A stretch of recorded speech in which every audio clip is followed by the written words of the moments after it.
तांबे और पीतल के बर्तन या हैंडीक्राफ्ट्स कॉपर और ब्रास की शीट को प्रोसेस करके तैयार किए जाते हैं। सबसे पहले तांबे और पीतल की चादर को पैमाइश के बाद प्रोडक्ट की मुनासबत से मुख्तलिफ साइज में काटा जाता है।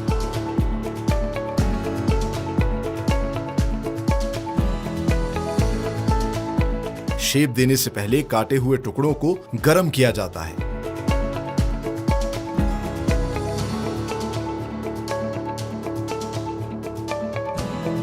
गरम टुकड़ों को मशीन पर फिट करके फर्मे के मुताबिक कारीगर मखसूस शक्ल निकालते हैं।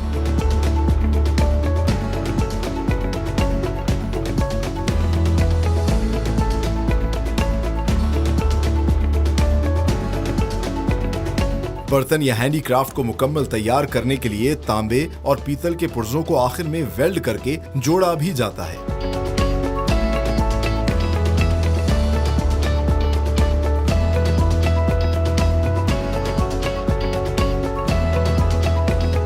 हैरानकुन तौर पर आज के मशीनी दौर में ऐसे हुनरमंद भी मौजूद हैं जो चादर की कटाई से लेकर बर्तन की शक्ल बनाने तक सारा काम हाथ से करते हैं।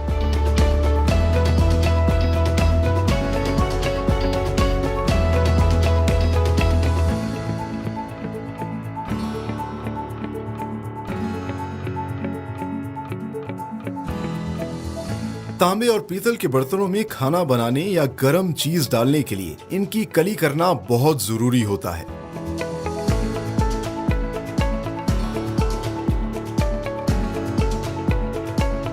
कली करने के लिए तांबे के बर्तन को पहले भट्टी में गर्म किया जाता है, फिर कली को बर्तन के अंदरूनी हिस्से में लगाया जाता है। माहिर कारीगर रुई के टुकड़े की मदद से कली को बर्तन के अंदरूनी हिस्से में अच्छे से लगाता है, जिससे बर्तन का अंदरूनी हिस्सा चांदी की तरह चमक जाता है। कली टिन मटेरियल होता है जो खाने के साथ रिएक्ट नहीं करता और खाना मुज़रे सेहत नहीं होता। तैयार बर्तनों या हैंडीक्राफ्ट की खूबसूरती और कद्र को मजीद बढ़ाने के लिए इन्हें नक्काशी के लिए भेजा जाता है।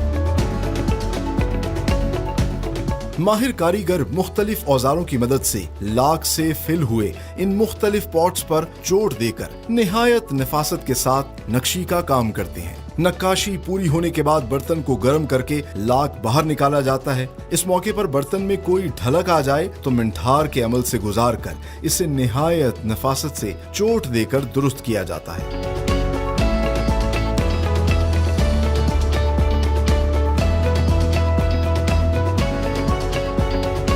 आखिर में तैयार बर्तन या हैंडीक्राफ्ट को पॉलिशिंग के लिए भेजा जाता है, जहां मशीन की मदद से कारीगर पहले तारों वाले ब्रश से सफाई करता है, फिर बफ से मुख्तलिफ पॉलिश और लैकर लगाकर बर्तन या हैंडीक्राफ्ट की शाइन और खूबसूरती को मजीद बढ़ा देता है। पीतल और तांबे के बने हुए ये नायाब बर्तन और हैंडीक्राफ्ट्स पाकिस्तान के मुख्तलिफ बाजारों के जरिए पूरी दुनिया तक पहुंचाए जाते हैं with the proud tag of made in Pakistan.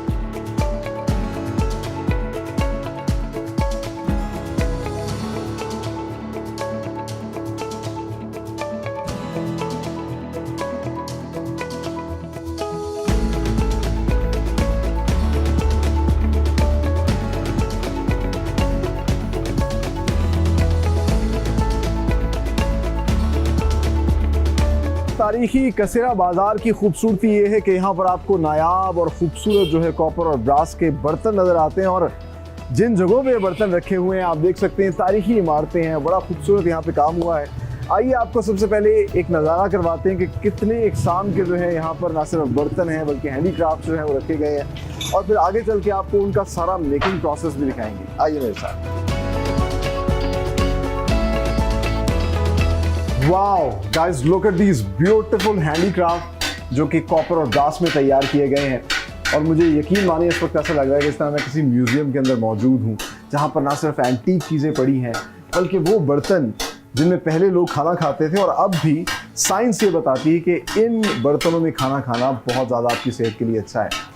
लेकिन जिस जगह पे हम मौजूद हैं, जैसा कि मैंने आपको पहले बताया कि इस बाज़ार की खूबसूरती ये है कि यहाँ पर ना सिर्फ ये खूबसूरत नायाब हैंडीक्राफ्ट देखने को मिलती है, बल्कि यहाँ जो बिल्डिंग है जिसमें ये दयार के मुग़ल एरा के ज़माने की जो है आप कह लीजिए लकड़ी के अंदर ये चीज़ें बनी हुई हैं, और इंटरेस्टिंगली इस जगह का नाम भी हेरिटेज है बाय उमर हयात भट्ट, और उमर हयात भट्ट साहब के साहबजादे इस वक्त हमारे साथ मौजूद हैं। आइए इनसे बात करते हैं, आपकी मुलाकात करवाते हैं। अस्सलाम वालेकुम। वालेकुम अस्सलाम। आपका क्या नाम है? मेरा नाम हारून हयात है। थोड़ा सा मैंने कहा थोड़ा आपकी जो ये हेरिटेज है इसका एक ओवरव्यू लेते हैं, अपने व्यूज़ को भी दिखाते हैं। जैसा मैं ऊपर देख रहा हूँ बड़े बड़े पॉट्स रखे हुए हैं, ये भी सारे एंटीक हैं, ये अभी रिसेंटली इस ज़माने में बनाए हैं? इसके ऊपर जो आप देख रहे हैं, ऊपर जो हमाम लगे हुए हैं, ये हमाम पुराने ज़माने में मिडिल ईस्ट में जब गैस नहीं होती थी ये तब इस्तेमाल होते थे। इसके अंदर जी, इसके अंदर एक सिलेंडर होता है जिसके अंदर हम कोल रखते हैं। वो कोल उसको जो भी बेवरेज होती है, पानी होता है, ग्रीन टी होती है, उसको गर्म रखता है। मतलब कमर्शियल पर्पज़ के लिए भी चीज़ें बनती हैं। और ये यूटेंसिल्स हैं जो घरों में इस्तेमाल होते हैं? ये जो यूटेंसिल्स हैं इसमें कैंडल स्टैंड भी हैं, इसमें ग्लासेस भी हैं। आजकल लोग ग्लासेस को उनके हेल्थ बेनिफिट्स की वजह से हमसे परचेज कर रहे हैं, ब्रास के भी यूज़ कर रहे हैं, कॉपर के भी यूज़ कर रहे हैं। तो ये सारे बर्तन वो हैं। इससे ऊपर वाले फ्लोर पे हमारे पास शेफिंग डिशेस होती हैं। बिल्कुल, ये कैंडल स्टैंड्स हैं। ये देखें आप, इसमें ये सांप बना हुआ है, ये इंडियन बनी हुई है ये कैंडल स्टैंड। बल्कि अब अपने नाज़रीन को भी दिखाते हैं कि जो आपको पीछे आवाज़ आ रही है टन की, यहाँ पर लाइव रेस्टोरेशन का जो है वो भी सिलसिला जारी। इस तरह के हारून हमें बता रहे थे कि इनके पास एंटीक प्रोडक्ट्स आ जाती हैं और उनको ये रिस्टोर करते हैं। ऐसा ही है? बिल्कुल ऐसी। ये एक कूज़ा है जो पहले ज़माने में हाथ धुलाने के लिए इस्तेमाल होता था। अब ये कूज़ा हमारे पास प्लेन आया था, इसके ऊपर हमने नक्शो निगार करवाया जिससे पुराने तर्ज में हुआ जाता था। इसको नक्शो निगार करवा के अब इसके अंदर सारे डेंट्स रिमूव हो रहे हैं। अच्छा, नक्शो निगार जो ये आप लोगों ने करवाया? जी, ये हमने खुद करवाया। लेकिन हम कस्टमर्स को हमेशा बताते हैं जो ओरिजिनल चीज़ होती है उसे ओरिजिनल कह के बेचते हैं, जो पुरानी चीज़ जिसको हमने ऑल्टर किया हुआ है उसको ऑल्टर करके बताते हैं। अब इस वक्त ये एक प्रोसेस से निकला है नक्शो निगार, दूसरे प्रोसेस में आया है ये मिठार, तीसरे प्रोसेस में जाएगा पॉलिशिंग जो कि इसकी फाइनल प्रोसेस होगा। उसके बाद ये लैकर हो जाएगा, फिर ये फाइनली रेडी टू सेल हो जाएगा। ऐसे ही।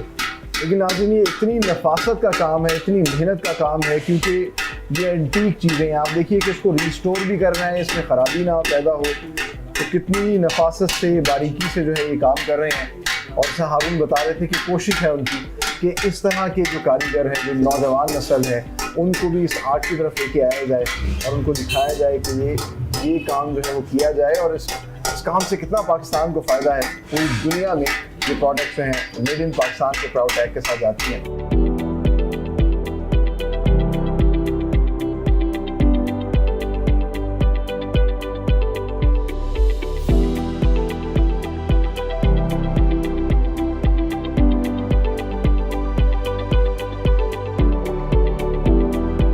नाज़रीन, तांबे और पीतल के कीमती बर्तन और मुख्तलिफ हैंडीक्राफ्ट जो हैं वो लाहौर और पाकिस्तान के मुख्तलिफ इलाकों में इस तरह के हुनरमंद अपने हाथों से या मशीनों की मदद से तैयार करते हैं। और सबसे पहले जो है, जिस तरह कि आप देख सकते हैं, ये एक शीट आपको नज़र आ रही होगी, ये ब्रास की शीट है। इसी तरह कॉपर की शीट होती है जो थोड़ी सी सुर्ख रंगत की होती है। ये शीट की सूरत में इनके पास आते हैं और ये कारीगर जो हैं, जो कि वन मैन आर्मी होता है, ये तमाम तर इन शीट्स को पहले कटिंग के प्रोसेस से गुजारते हैं। जिस साइज़ का बर्तन बनाना होता है, जिस साइज़ का इन्होंने कोई भी पीस तैयार करना होता है, उसकी पहले कटिंग होती है। बाकायदा तौर पर ये पैमाइश के मुताबिक जो है इसकी कटिंग के मुख्तलिफ साइज़ में काटते हैं और फिर बाद में इस मशीन के ऊपर जो है इसको शेप दी जाती है। इसके लिए मोल्ड्स तैयार करते हैं, मोल्ड भी खुद तैयार करते हैं लकड़ी के और लोहे के। और फिर सबसे पहले ब्रास को या कॉपर को जो है हीट दी जाती है ताकि वो गर्म होकर उसकी शक्ल आसानी से बन सके। उसके बाद इस मशीन पे इस फरमे के ऊपर इसको चढ़ाया जाता है और फिर इसकी मदद से इसको जो है शेप दी जाती है। और फिर आप देख सकते हैं कि इस तरह का एक पीस जो है वो तैयार हो जाता है। आगे उसको जोड़ के वेल्ड करके हैंडीक्राफ्ट बनाए जाते हैं। जिस तरह अभी आप देख सकते हैं कि इन्होंने प्याला सा तैयार कर लिया है। इसी तरह कॉपर और ब्रास के मुख्तलिफ जो हैं ये यूटेंसिल्स तैयार करते हैं और इसको तैयार करने के बाद फिर आगे भेजा जाता है मुख्तलिफ प्रोसेस के अंदर। कहीं पर नक्काशी होती है इनके ऊपर, इनकी खूबसूरती को बढ़ाने के लिए, फिर पे कली की जाती है और फिर आगे सारे के सारे प्रोसेस होते हैं। तो ये लोग जो है नस्ल दर नस्ल ये काम करते आ रहे हैं, अपने हाथ से तमाम तर चीज़ें तैयार करते हैं और इसीलिए इन चीज़ों की पूरी दुनिया में बहुत ज़्यादा डिमांड है, क्योंकि ये असल मानों में हैंडीक्राफ्ट है। आप देख सकते हैं मुख्तलिफ शेप की चीज़ें बनाते हैं। इस तरह की इन्होंने कोई लैम्प का या हैंडीक्राफ्ट का कोई चीज़ बनाई हुई है। हर तरह की चीज़ को ये मोल्ड करते हैं। ये देखिए मुख्तलिफ शेप्स देते हैं। अच्छा, मुख्तलिफ मेटल, इसके अलावा स्टील के मेटल को भी जो है यहाँ पर उससे भी सिल्वर, स्टील, लोहा, हर तरह की चीज़ को ये यहाँ पर जो है वो शेप देते हैं। तो इस तरह के पाकिस्तान के मुख्तलिफ इलाकों में जो है वो कारीगर बैठे हुए हैं। अच्छा, ये सिर्फ मशीन पे ही काम नहीं होता, हाथ से भी ये काम किया जाता है और वो बहुत ही नायाब काम है। आगे चल के आपको वो भी दिखाते हैं और ये भी दिखाते हैं कि इस पर कली किस तरह की जाती है, इस पर फिर नक्काशी कैसे होती है। आइए मेरे साथ।